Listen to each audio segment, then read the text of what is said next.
Life long નરક ભોગવીશ તું ગીતા. આ બધું વિચારીને જ મેં આ નિર્ણય લીધો છે વિજય. તે મને અડ્યા વિના જ મને બદનામ કરી નાખી અને હું પણ લગ્ન કર્યા વિના તારી પત્ની બનીશ. એટલે મારા હાથે મંગળસૂત્ર પહેર્યા વિના પત્ની? હા મિસ્ટર વિજય, હું આ મંગળસૂત્ર મારી જાતે જ પહેરી રહી છું. શું નાટક કરે છે તું? તે જાતે જ પહેર્યું છે અને મેં પહેરાવ્યું એમ કે છે? હા, પણ હું બહાર જઈને કહીશ કે તે જ મને પહેરાવ્યું છે. તે મને અપવિત્ર નથી કરી, પણ હું અપવિત્ર થઈ છું. તારો બનાવેલો વિડિયો એ વાતની સાબિતી છે. મારું બનાવેલું આ ખોટું મંગળસૂત્ર છે. આ રીતે જાતે જ મંગળસૂત્ર પહેરી તું મારી પત્ની છે એવું કહેવાથી લોકો થોડા માની જશે. જે રીતે તારી જૂઠી વાતો પર લોકોએ ભરોસો કર્યો, એ જ રીતે આ લોકો મારી વાત પર ભરોસો કરશે જ વિજય. ભૂલ ન કરી હોવા છતાં લોકોએ માન્યું કે મારી ભૂલ છે, તો આ બાબતે જ પણ લોકો તને જ ખોટો માનશે અને આ લાગેલું કલંક ધોવાઈ જશે. હે, તું એક છોકરી છે. જો તે લોકોને એક વધારે તક આપીને તો વધારે બદનામ થઈશ તું. અહીં પણ સેમ લોજિક લાગુ પડે છે મિસ્ટર વિજય. જે છોકરાએ મંગળસૂત્ર પહેરાવ્યું છે એવું હું કહું છું, અને એ છોકરો બધાથી છુપાઈને બીજી છોકરી સાથે લગ્ન કરી રહ્યો છે, હે ને? એવી વાત કઈ છોકરી ખોટી કહે? લોકો તો એવું જ વિચારશે અને મારી વાત પર 100% ભરોસો કરશે.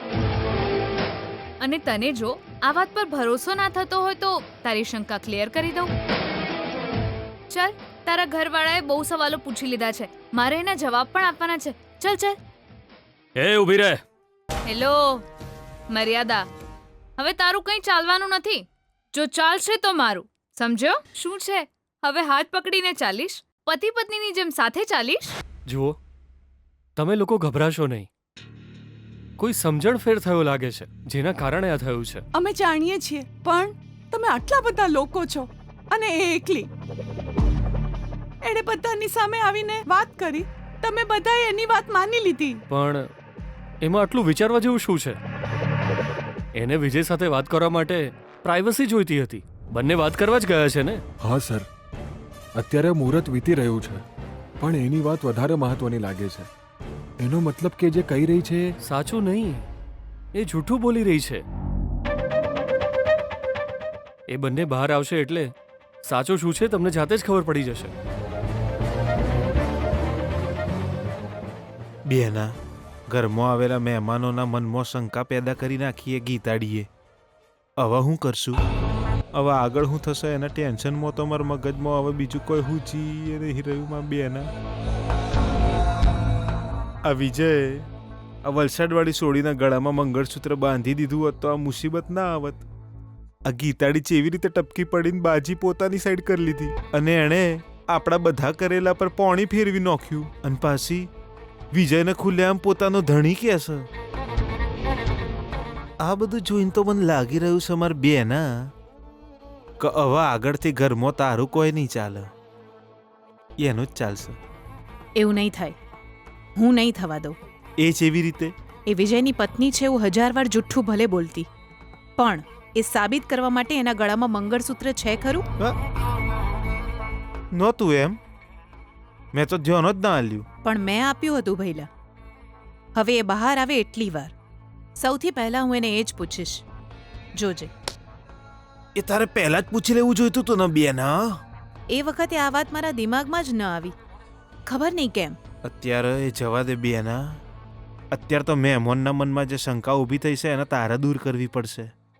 યાર થોડી સાંત્વના હાલ, બે વાત કહી દે. છોકરીવાળા છો, મનમાં આવી વાતો આવે સ્વાભાવિક છે, પણ મારા દીકરા વિજયે કંઈ જ ખોટું નથી કર્યું. અને અહીં કંઈ ખોટું થશે પણ નહીં, કેમ કે મારા દીકરા વિજયની આમાં કોઈ ભૂલ નથી. હું ઈચ્છીશ કે તમે એક વાત ધ્યાનમાં રાખો.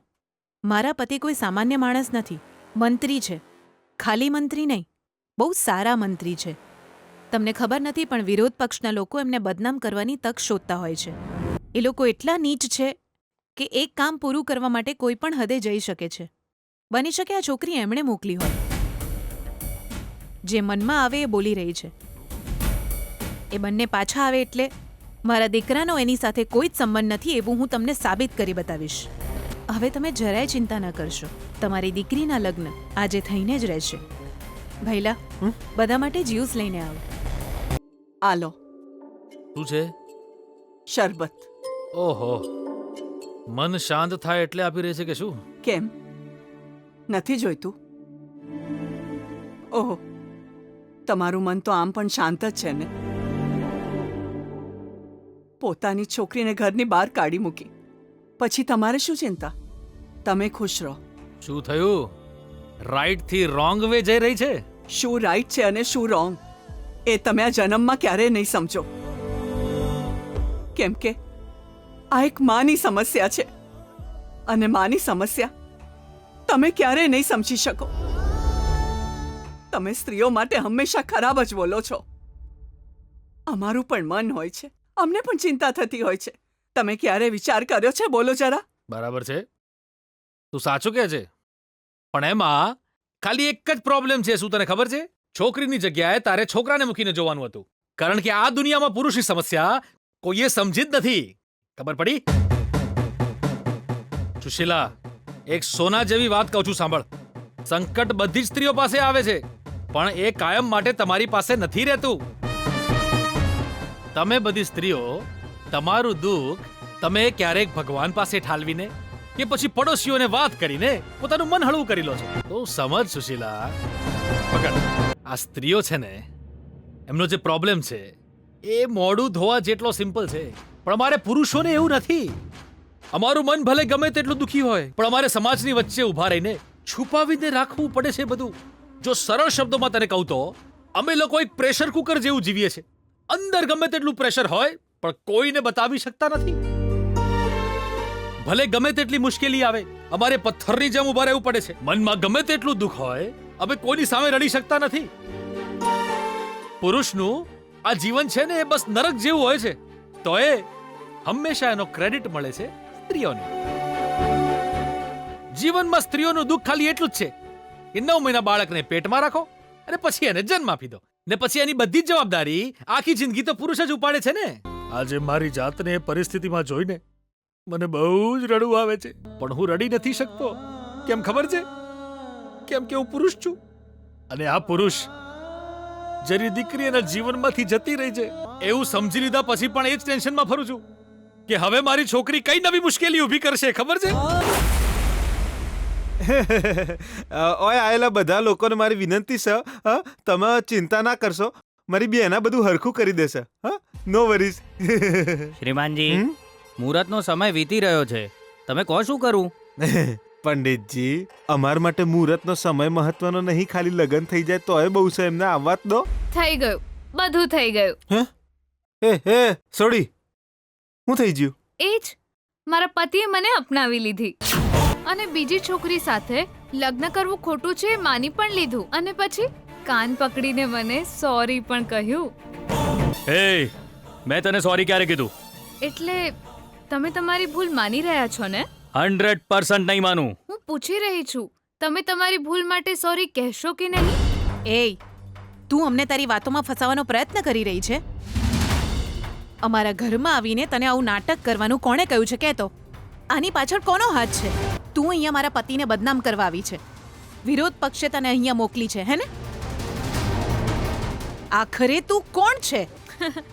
શું તમને નથી ખબર હું કોણ છું સાસુમાં? તમે બૂમો કેમ પાડો છો? સસરાજીના વિરોધી તો ઘરમાં જ છે, તો પછી બહારવાળાની શું જરૂર? એ ગીતા, જે મનમાં આવે એ તું બોલી રહી છે. અમે ધારીએ તારી હાથે કરી શકીએ છે, તને ખબર નહીં પડતી? હા, સાસુમાં તો કહી રહ્યા છે કે એ મને ઓળખતા જ નથી, અને તમે છો કે એ ગીતા કહીને બૂમો પાડો છો, એવી રીતે બોલી રહ્યા છો. જે લોકો સાંભળી રહ્યા છે એ બધું જ સમજી રહ્યા છે. એ, તારી જાતને બહુ ચાલાક ના સમજીશ તું. હું કોણ છું, શું કરી શકું છું એ તું સારી રીતે જાણે છે. ચૂપચાપ જતી રહે, નહીં તો તારી ખેર નથી. આવી રીતે ડરાવશો નહીં, મને ડર લાગી રહ્યો છે.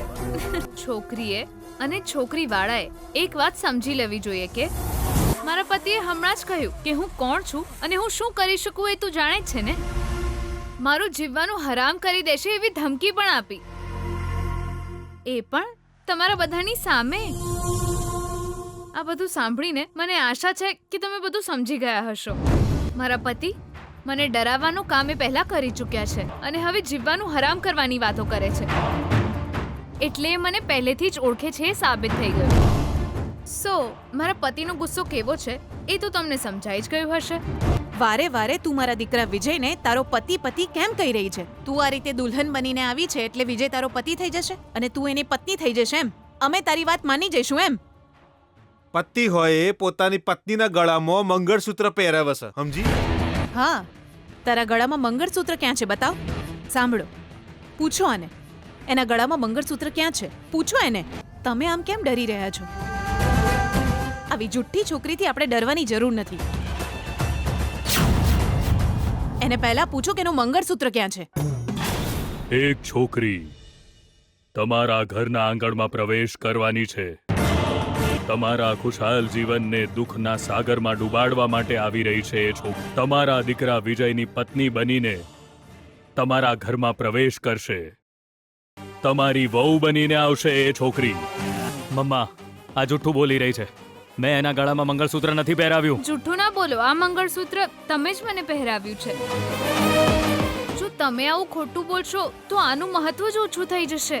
એ મોઢું બંધ કર. તારું મંગળસૂત્ર જાય ભાડમાં. તને તો હું ભાનુ, જો બેટા ગીતા, તારી વાતોથી આ ઘરમાં તમાશો થઈ રહ્યો છે. સર, હું મારી મરજીથી વાત નથી કરી રહી, ખાલી તમારા પ્રશ્નોના જવાબ આપી રહી છું. હું મારી હાલત શું છે એ કહેવાનો એક મોકો મળવો જોઈએ ને. બોલ, તું આને મોકો જ સમજ. અને સાથે તે કહ્યું હતું ને કે મને એક હકીકત ખબર નથી, એ પણ કહીશ તે.